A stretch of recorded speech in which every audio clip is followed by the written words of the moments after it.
In 2024, London continues to be a vibrant and cosmopolitan city, rich in history, culture and innovation. London is a fascinating blend of the ancient and the modern. Its iconic historical monuments, such as Big Ben, the Tower of London and the Palace of Buckingham, stand majestically alongside modern skyscrapers such as the Shard and the Walkie-Talkie. The city skyline is an intriguing mix of old and new, with skylines constantly changing with the addition of new buildings and innovative structures. Of course, London also faces challenges such as traffic, pollution and housing issues.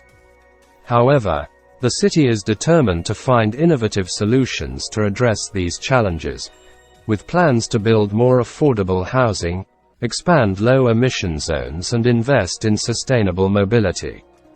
In 2024, bank safety in London is a key priority for both financial institutions and regulators. Banks in London have taken a number of measures to protect their data, financial transactions and ensure the safety of their customers. Banks constantly monitor their systems to detect abnormal behavior or suspicious transactions.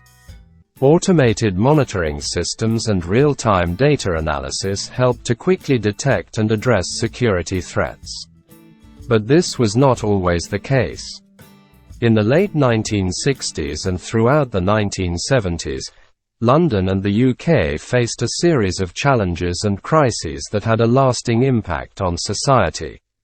The UK economy began to falter in the 1970s, with high inflation and a series of strikes that paralyzed the country. Traditional industries, such as manufacturing, were declining, leading to unemployment and economic hardship in many parts of the nation.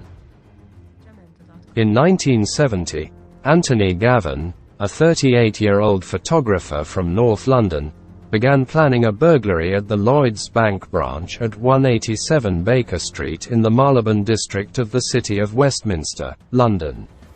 Gavin contacted Reg Tucker, a second-hand car salesman who had no criminal record, and asked him to search the bank. Tucker opened an account with £500 in December 1970 and 2 months later rented a safe deposit box in the branch. He visited the branch 13 times in the following months.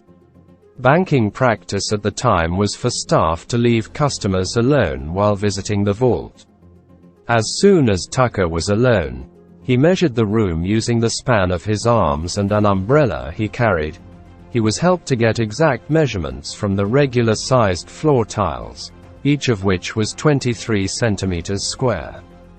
He drew a map of the room, indicating where the cabinets were and the location of the furniture.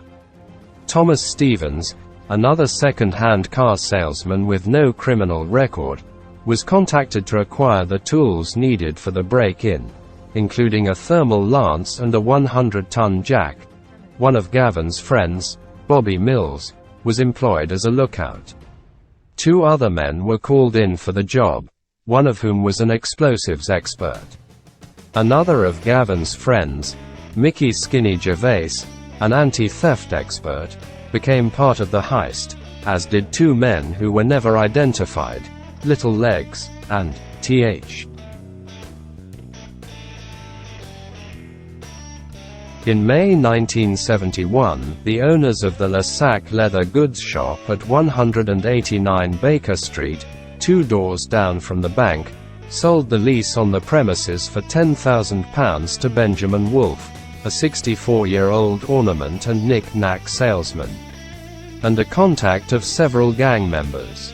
The building had a basement, which the group calculated was on the same level as the bank vault.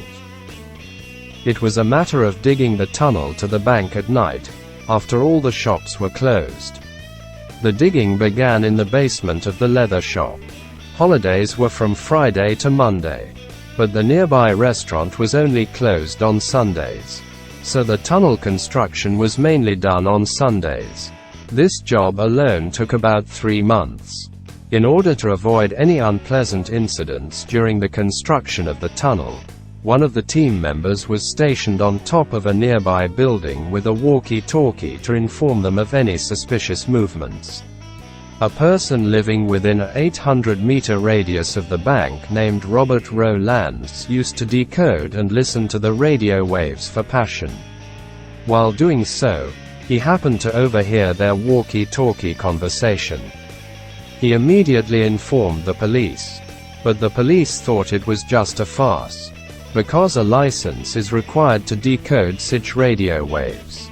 So not only was he not taken seriously, he was later fined for not having a license. However, they advised him to register him if it happened again. Of course it did.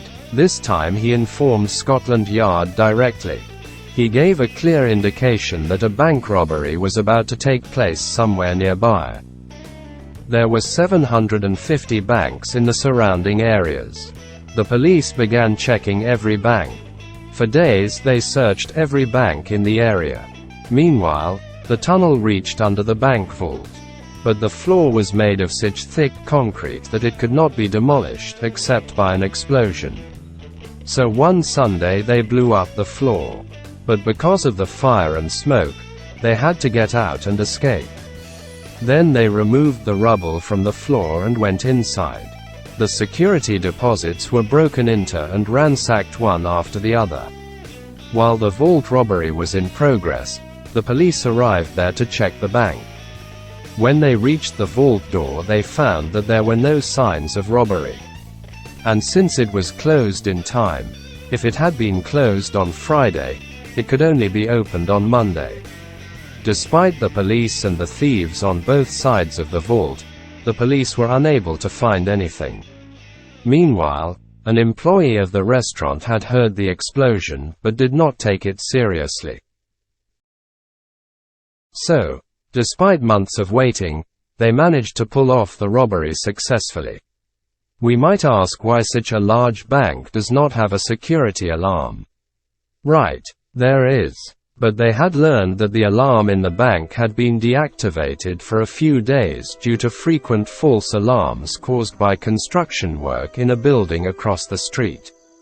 But if they were so lucky with the heist, on the other hand, the thieves had made a number of mistakes.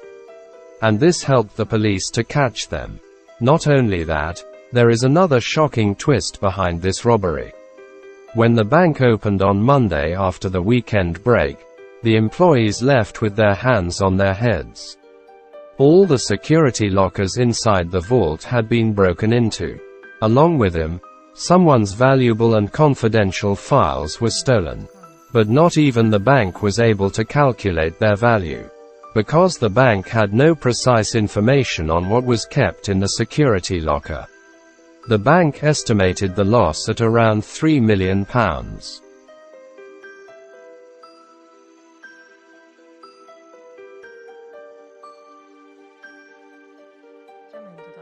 From the very beginning, the British royal family, the government and the police had issued a strong warning to the media. Do not publish anything about this bank robbery. But the media did not understand why they were afraid of such a robbery. The warning was not to release any news about it. But with that, the media began to look at the story with more interest. Many conspiracy theories emerged, but the dominant one is this story. Princess Margaret, Queen Elizabeth's sister, led a somewhat eventful life.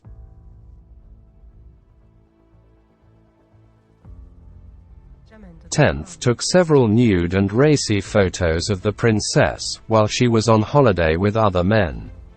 Another rumor is that one of the safe deposit boxes contained compromising photographs of Princess Margaret and the actor and criminal John Bindon, later tried for murder. But that is not all. It is also said that from the safety deposit boxes of the Lloyd Bank vault, the thieves found photos of some British government ministers sexually abusing children. With all that, the road to obtaining photos and documents was closed. Following the raid in 2015, the latest allegations come as historical allegations of high-profile child sexual abuse are being investigated. Labour colleague Lord Janner died before facing trial, and Liberal Democrat MP Cyril Smith died before it was revealed he was a paedophile. Judge Goddard said he would consider allegations of cover-up and conspiracy. The two accomplices remained in custody until the 16th of November, when bail was set at £75,000. Tucker, Gavin and Stevens were all held on bail of £30,000 each for charges related to the break-in. Shortly afterwards, the bank's underwriters offered a £30,000 reward for information that would lead to further arrests. The trial against the gang members opened on the 2nd of January 1973. The two accomplices were found not guilty, and Stevens, Tucker and Gavin were sentenced to 12 years each. Wolfe received 8 years, shorter than the others because of his age. It is believed that some members of the gang managed to escape and were never caught.